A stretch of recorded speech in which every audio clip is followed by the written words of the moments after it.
Hi, my name is David Fluellend. I'm the founder and CEO of Urban Family Development Center. And I'd like to personally welcome you to a new season of DadTalk. DadTalk was birthed in the midst of a pandemic. It started with just a few of us getting together. We wanted to talk about the positive impact that COVID-19 had on us as fathers, being quarantined in a house with our children, and all of the great things that we had experienced working from home, our children being home, our wives being home. And it grew into a series of conversations. And so we're so excited to have you all here with us as we enter into a new season of Dad Talk. We're here live at the Vault here in Columbus, Ohio. And we think that you will enjoy yourself this evening. We have some phenomenal guests that are going to be here with us. And it is our hope that you will enjoy the time. So do us a favor, go ahead and like and share this with someone that you believe will be encouraged and motivated by watching this. And so again, I want to personally say thank you. I want to personally welcome you to a new season of Dad Talk. So right now, before we go any farther and before we get into our interviews, I have a good friend who is here with us today. Now this guy is a singing brother, and he without a doubt is going to be very, very, very encouraging to us all. And I'm speaking of no one other than Ron Lyles. So help me welcome Ron Lyles, who will be coming before us with a selection. So again, thank you. And we hope that you would like and share this with your families and friends. And let's have a good time. Good morning, or remain a friend. Here's your friendly announcer. I have serious news to pass on to everybody. Yeah. What I'm about to say could mean the world's disaster, could turn your joy and laughter to tears and pain. Is that love's in need of a love today? Don't delay, still saying right away. Hate's going round, breaking up many hearts. Stop it, please, because you know it's gone too far.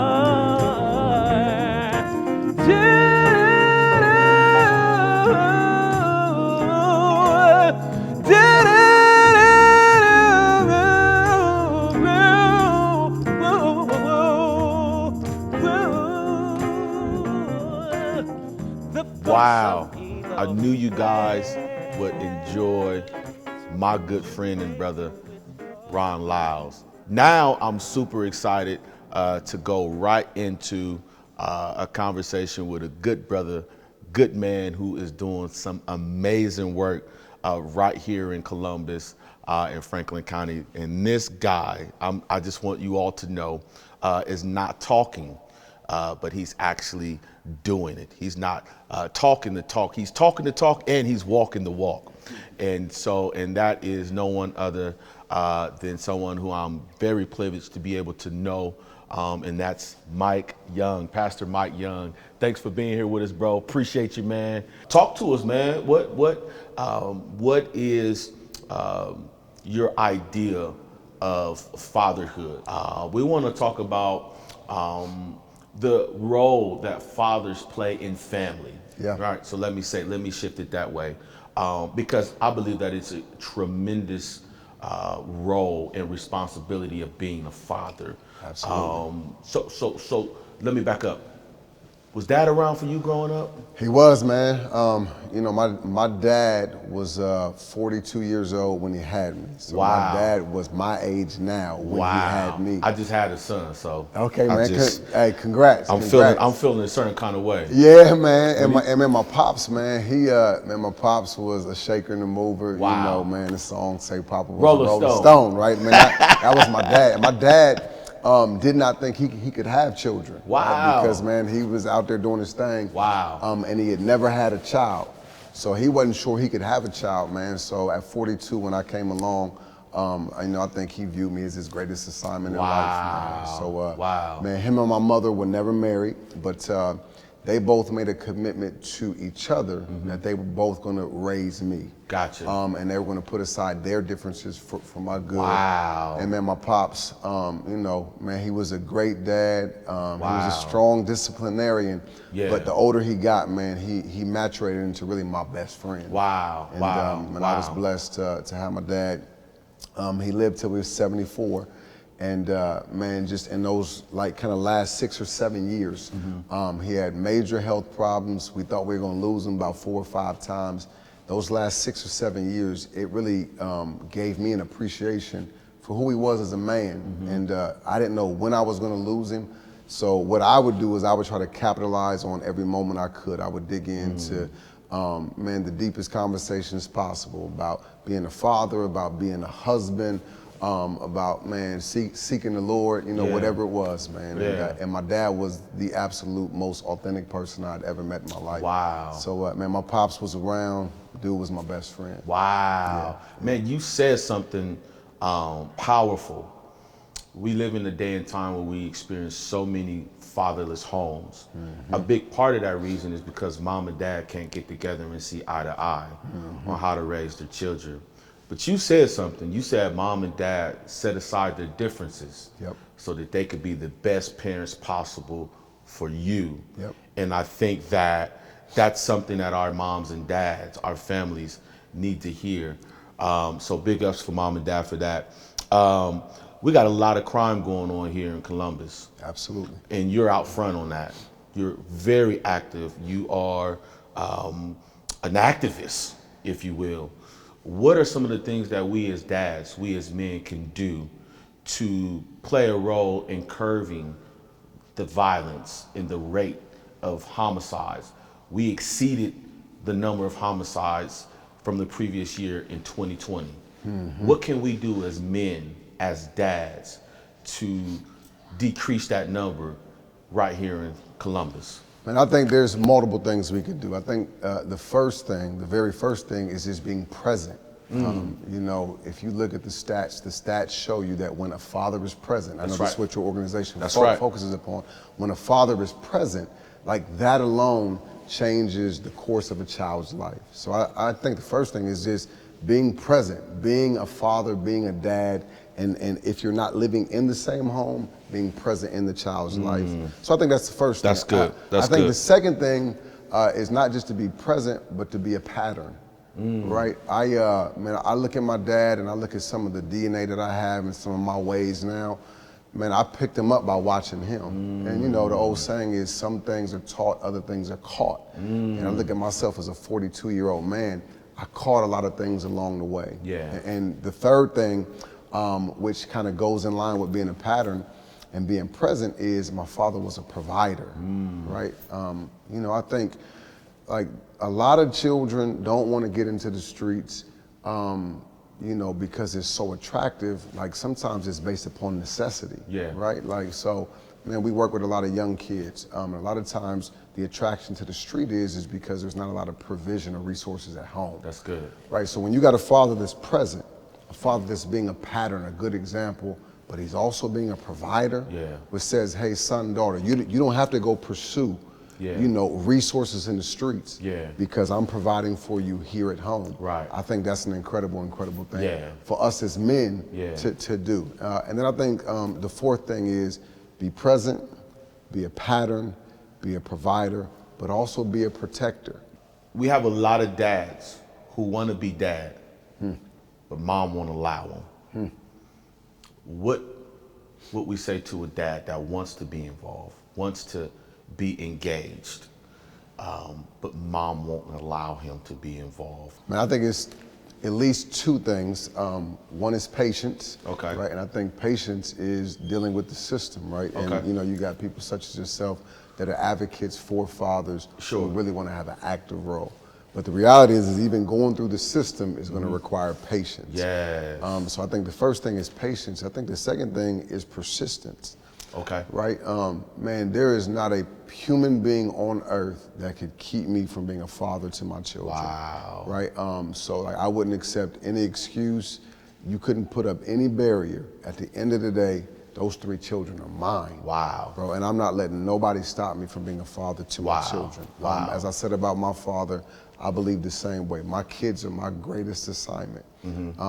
Preaching, pastoring, newspapers, TV, activists, all of that takes a back seat to them 3 kids I got at home, right? Like the reality is I have the opportunity to impact 3 individuals' destiny, right? Like I can literally push them towards their purpose. Wow. And I'm not gonna let anybody or anything stop that. So we talked about dad and his ability to want to be involved, but not being able to. What do you say to that mom who won't allow dad to be in that child's life? So I think you had a great qualifier, right? Yeah. Like the father is not toxic, right? He's Right. not bringing harm to the mother, to the child, or to himself. Yeah. So this is a father who wants to be present in his child's life. I would tell that mother really the same thing that my mother told me on why she allowed my father to have such an active role. She said, you know what? It would have been selfish of me Wow. to hold against you the stuff Wow. that your father did. Wow. Right, so really at the end of the day, Mom, you're only hurting your child if you don't allow the father who wants to be an active participant Wow. in your child's life, you're only hurting your child's development ultimately, right? Because Wow. the reality is Yeah. the stats tell us a 2-parent situation, whether Yes. in the home or not in the home. That's right. The reality is, man, Yeah. is you're setting your child up for greater success. Yeah, So. yeah. Statistics show that when dads are involved, that our children are more likely to be successful academically. Our young men are less likely to enter the judicial system. Yes, sir. Our daughters are less likely to lose their virginity. Yes, sir. And are more prone to get married. And so we know how important it is that dads are involved in their child's life.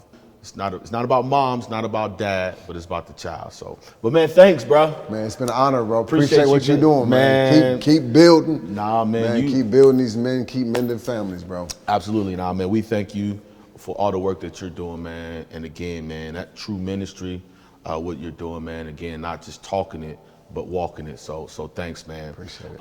We want to thank all of you all, but we have something very special for you all. We want you all we want to give you a token of our appreciation.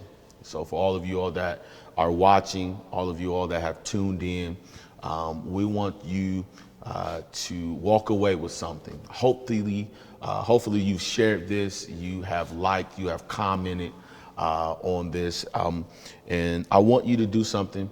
I want you right now to text "family is everything," all one word. Family is everything.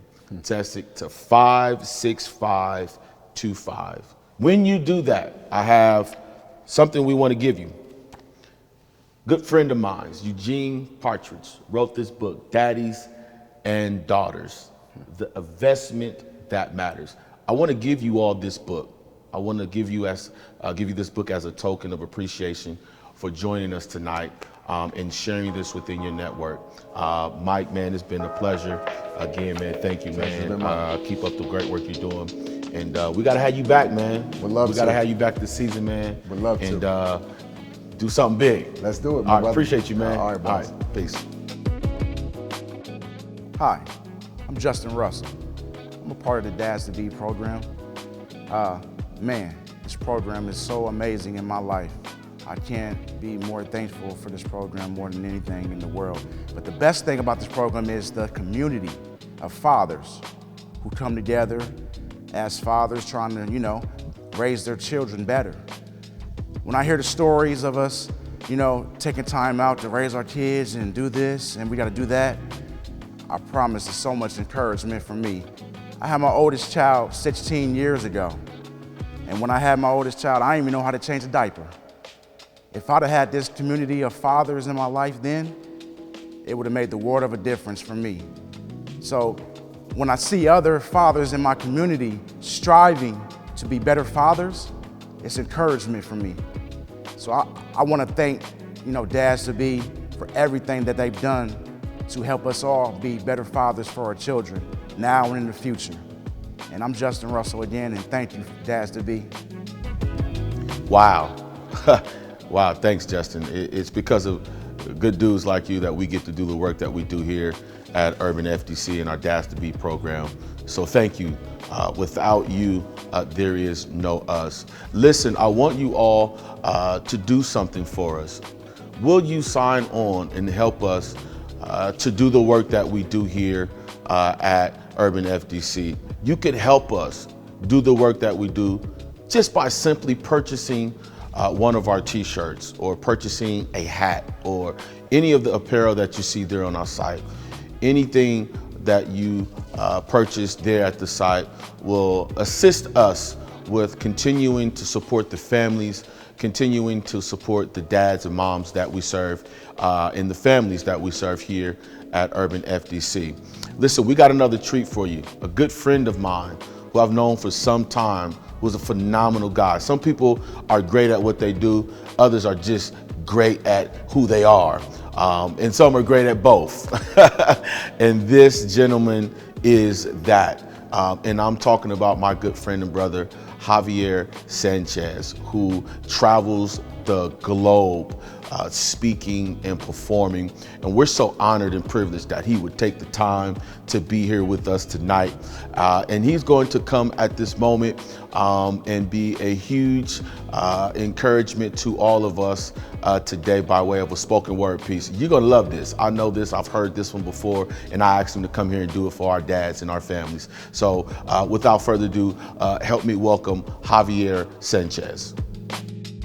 My daughter, she came up to me one day and she said, "Look in my mirror, Daddy, what do you see?" And I said, "I see an amazing gift from God looking back at me, and I tremble just to think of my role in your destiny, so I promise to give you the very best of me." You know what? I take that back. You're gonna get more than the best of me because I'm blessed to be a part of your life and you deserve no less from me. My job, my sports, my toys, my friends, they can have the rest of me. After I commit my heart, mind, body, and soul to invest in thee, see, you're part of my legacy. You're not an obligation or a stress to me. You are a privilege that goes beyond being my spiritual, social, legal, or even financial responsibility. See, I understand that your life being placed in my hands is part of my destiny. Because I'm a daddy, and that's what I was put on this planet to be. So with humility, I promise to treat you like royalty. I won't just celebrate your first words and first steps. I'm gonna remember to celebrate every time you do your best. And from this day on until the day I'm laid to rest, I promise that I'll never stop being impressed. Because if I'm not impressed with you, someone else will be. So I'll add hope to your life and get real good at my respondability. Because if I don't respond to you, someone else will. And that someone else's intentions for you could be ill. So you'll hear from me first about your beauty, strength, power, intelligence, and skills. Your walk, your talk, your dress, your stance, your heart, your mind, your soul, your glance, your everything from me before anyone else has a chance. See, that's my right. That's my delight. That is my duty, and that's my opportunity to play a small but immeasurable role in your beautiful destiny. Wow, what an amazing spoken word piece by my good friend and brother Javier Sanchez.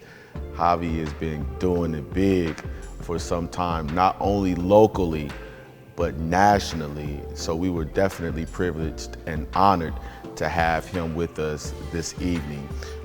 So we definitely appreciate Javi being with us. But now I'm so excited to have with us someone who is doing major things right here in Columbus and Franklin County. And I'm just so honored and privileged that she would take the moment and take the time to be with us on today to talk about something that I think we all will enjoy, and that's money. And so I'm so excited to have here with us Mrs. Shandrita Boykins. I got it right. You did get it right. All right, awesome. So tell us, as you know, one of our flagship programs is a fatherhood program. So we always like to ask our guests what childhood was like for you growing up. Did you have a father? Was father involved in your life growing up? No, actually, my father was not. I'm the product of a one-night stand. Oh, wow. And so my grandfather stepped in, and my uncles. I have 3 uncles, and I have an older cousin who believes he's my father. He's only 4 years older than me, which is crazy. He would think that. But they really stepped in and played the father role in my life because my father was absent. Awesome, awesome, Yeah. awesome. That's a just a beautiful thing. I think that's one of the good things about our community. Sometimes you got a big cousin or an uncle or somebody that'll step in. It's beautiful. Or a grandfather. And so we oftentimes talk about that, you know, with some of our single moms in our programs, Okay. you know, to make sure that if dad is not involved, to try to find a cousin or uncle or somebody that would, you know, step up. If it's a positive. Correct. Positive role That's model. the key. Yep, yep. the Awesome, key. awesome. So I'm interested in learning. I know some of us unfortunately have a different opinion on what poverty is. What is your definition of poverty? When you hear that word, what speaks to you about poverty? Poverty to me is a mindset. It's not actually physically what you live in, what you live like, how much money you have or don't have access to. Yeah. It is definitely a mindset. So I do a lot of work with individuals peeling back the onion, I call Sure. it, the layers, Yeah. to figure out what your relationship and why your relationship is what it is, or what your attitude is and why your attitude toward Yeah. money is like that. Right. And so once we deal with the root, then we Yeah. can deal with the fruit. Yeah, if you can kill the root, you can kill the fruit. Kind of put you in the mind of the weeds. That's it. You got to pull them up from That's the root right. or they'll grow back. Correct. So if we're going to talk about poverty, let's talk about wealth. Okay. What does, because again, in a lot of our communities, it's a broad idea Sure. and definition, because poverty in some situation, I didn't even know I was poor. Yeah. Growing up, I just thought that's just, It was you know, normal. It was just normal. Yeah. You know, I didn't know we were struggling until I got old. I'm like, yo, we was struggling. Like, I remember eating spaghetti with no meat. Wow. Like, we ain't had no money to get the meat, so mom was just pulling together what she, sauce. yeah. So we Gotcha. just ate the noodles and the sauce. And it wasn't until I got older and I started really working and looking back, and I was like, yo, we was really, really poor. Yeah. But also, mom did such a good job Correct. that we didn't even know that we were living in poverty. So talk to us, talk to our audience, talk to us about what is wealth, because you know a little bit about money and all the work that you're Little bit doing. about money. You know, you're the credit connoisseur. That's exactly right. That's it. I just want to go back to something you said, though, about we didn't know that we were poor. You may have been experiencing lack physically, but you weren't poor. Yeah. Because again, that's a mind frame. You're right. So you wouldn't even know that you were, like you said, you You're didn't right. know. You're right. So you may have been looking back and saying, man, we was lacking in some areas. Yeah. But you were not poor. Right. And so fast forward to wealth. So I would say the same thing, wealth is a mindset, but the textbook definition of wealth is money that you have over there that you don't need to live off every single day. So that's the textbook definition of wealth. Wow, good stuff. Because again, when you look at poverty, it's one thing, and we see it one way a lot of times. Sure. But when we look at wealth Sure. as well, unfortunately, a lot of times in our communities, in our black and brown underprivileged communities, wealth is the gold chain. Yeah. Wealth is Nice the 26s with the TVs. Yeah. And that was success. And it still is. Okay. To younger generations, they still, and some older generations, we're not that old. We're the same Yeah, age. we're not that old. We're We not not- that listen, old. we not that old. No, I think we have this culture, this hip hop Yeah. culture, this TV culture thing. Yeah. And so that's the same thing with body image. We see what is Sure. on TV, what's presented in front of us, and that's what we desire. Sure. Now, you and I came up in the world of the Cosby Show. Yeah. A different world. Yes. So we desired college. Cliff Huxtable. Yeah, we desire secondary education. Yes. But now there's this hip hop culture, this Housewives of Atlanta, that whole thing. Oh, my And gosh. so we have idealized wealth to look like that. Yeah, yeah. And it's damaging. Yeah. In many ways, it's ignorant. Yeah.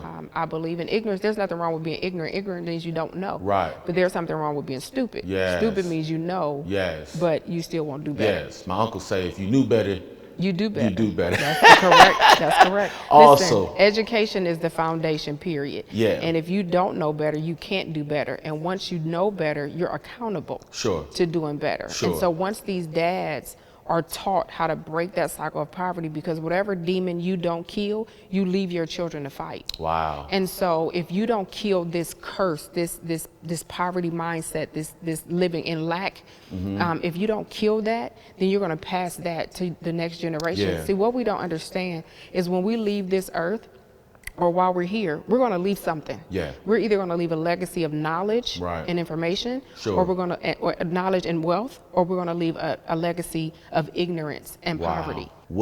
How do we start to change our mindset? If we've thought that wealth was something for so long, if that was what was deposited into us, how do we begin to change that mindset?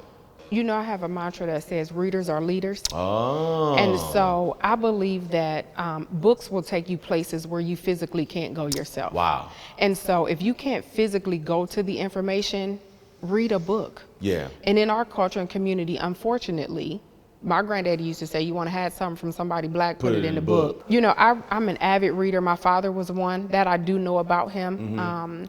Is that he reads 500 books a year. He Sheesh. taught himself how to read, write, and interpret Arabic. Oh, He's wow. brilliant. Wow. He's brilliant. But he did it because he would pick up a book. Wow. He also writes very well. Right. But he learned to write because he read. Wow. And so I believe I'm up. If I get up at 2:15 and can't go back to sleep, I'm researching. Reading. I'm reading. Wow. I have to. Wow. Because it's so much information and it transports me from where I am to over there. Yeah. It opens up my horizons and it gives me so much information to then build off of. Sure. You know what's so crazy, man? Growing up, and even as an adult, so much of my life consisted inside of 270. Yeah, I'm telling you. Even as an adult, Wow. 256 was far. Yeah. And it wasn't until I was an adult till I really started to get out to see things. I love that you brought that up. Get out and do something. And you know what? It doesn't take a whole lot of money. Correct. And if they budget, if we learn how to budget and put a little, even now, I vacation, but I'm saving all year long for my vacation. Listen, the best thing you can do is budget. It does two things. It tells your money where to go Okay.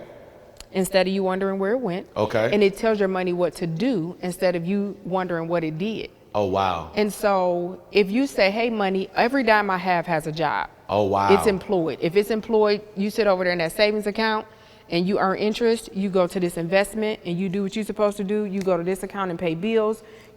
Every dime I have has a job. Okay. And so I know what restrictions I have or how to be confined. And budgets allow you to do what you want to do. Wow. That's the other thing. It doesn't stop you from doing anything. Wow. It allows you to do what you want to do. Now, It you may not empowers be you. able to do it to the magnitude. Wow. You may not have a Hawaii budget, but you may have a Miami budget. Okay. So I can't go to Hawaii, but I can scratch this vacation itch because I can afford to go to Miami. Wow. And so that's what people need to understand, and they need to twist the way that they view, which is a lot in our community. And I'm really big on words and semantics because I believe that words are seeds. And you can never change the nature of a seed. Wow. So if you plant a rosemary seed, a rosemary bush is going to grow. A sunflower is not going to grow. Right. And so if you don't speak well about your finances, speak contrary to your current situation. If Sure. it's bad, plant the seeds of wealth, plant the seeds of positivity, then those seeds will grow. But if Wow. you like, I'm always gonna be broke, or I'm broke,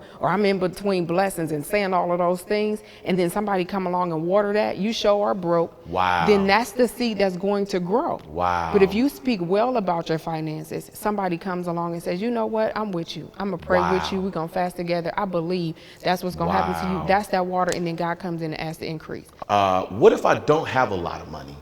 What if I'm on public assistance? What if I'm on food stamps? I get an EBT card, it get loaded every month. I get a check, my babies is entitled 20. I'm a single mom, I'm a single dad. How do I budget that? The same exact way. Okay. That's the reason why you need to budget. when you don't have a lot. Because what I found out in a lot of my budgeting clinics with a lot of my clients is they haven't separated what they do have to actualize it. Wow. So let me give you a case in point.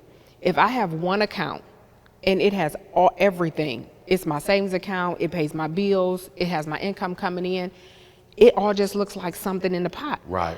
But if I can take this money, extract it, and put it over here, then Right. I can actualize that money. So you said, let me stop you for a minute. Okay. So you mean I got to get a bank account? I can't put it under my mattress. Well, you know what? Here's the thing, because everybody doesn't qualify for bank accounts, right? Okay. Some people may qualify for second chance accounts, online accounts, those kind of things. Okay. But there's a behavior, there's a discipline, because money ain't about money, and money ain't about how much of it you have, because it's true in some cases when you're not disciplined and you don't have the proper behaviors, that the more money you have, the more problems you have. And so come on, Biggie. scaling back, you have to say, it has to be your mindset, I want to get out of this. Wow. Here's how I do it. That's so if you got to powerful. do the envelope system until you can get a regular bank account, then you do the envelope system, which is the same thing. I'm gonna set this money over here, it's gonna Okay. do this, but I can actualize it. So I didn't buy Starbucks, or I didn't let my kids go to get sweets. Or get them Jordans. Or get those Jordans, Yeah, right? yeah. All week, or all month. So at the end of the month, I go to that envelope and I see my money. So I Awesome. see by doing this behavior, this is what it generates. Yeah. So because success begets success and money begets money.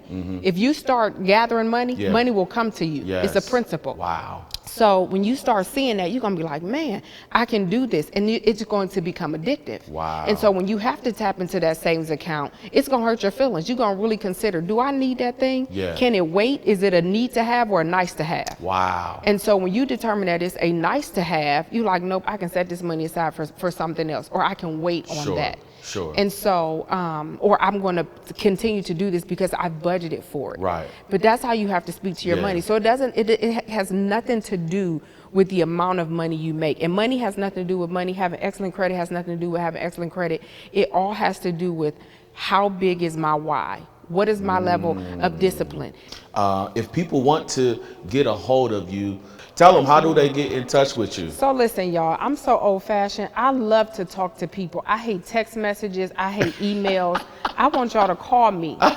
Text me and say, hey, listen, I saw you on Dads to Be, DadTalk series, and I'm going to fall in love with you. So I will definitely call you, but I'm not a big texter. I'm not a big emailer. 614-843-3577. I have excellent credit, so if you call, I answer my phone. I don't run from the credit people. So if you call me, I will definitely answer my phone, and if I don't, it's because I'm busy, but I will call you back. 614-843-3577. I thought you were going to say write you a letter. You said you was old fashioned. I thought you were going to say write me No. put me something. All right, well, thank you so much. We definitely cannot tell you enough how thankful we are for you to take time to be with us and all of our families. And so, again, thank you. And we look forward to having you back on Dad Talk this season. So Thank you so much. Thank It was you. my pleasure being here. Thank Awesome. you. Wow. What an amazing time we've had here downtown Columbus, Ohio at the Vault. We want to give a special shout out to Bentley, the man that runs the show here at the Vault, for allowing us the opportunity to come into this space. And we just cannot thank the Vault enough for opening up their doors and allowing us to come in. I want to thank all of our guests that were here with us tonight. Ron Lyles, Miss Boykins, Pastor Mike Young, Javier Sanchez, and we cannot go on without mentioning our wonderful dad that took time to be here with us as well. So listen, you're in for a treat for season 2 of Dad Talk. We want you to be on the lookout as we will be hosting Dad Talk once a month on Tuesday, once a month. More information will be coming. Go right now, like our social media pages, Dads to Be, Facebook and Instagram, Urban Family Development Center, Facebook and Instagram. And I guarantee you that you will enjoy the content, and hopefully we'll be able to provide you with information that will help you be a better you that will help you be a better father, that will help you be a better mother. So once again, thank you, and we look forward to spending time with you during this second season of Dad Talk. Peace. True talk, man talk, dad talk, real talk, true talk, man talk, dad talk.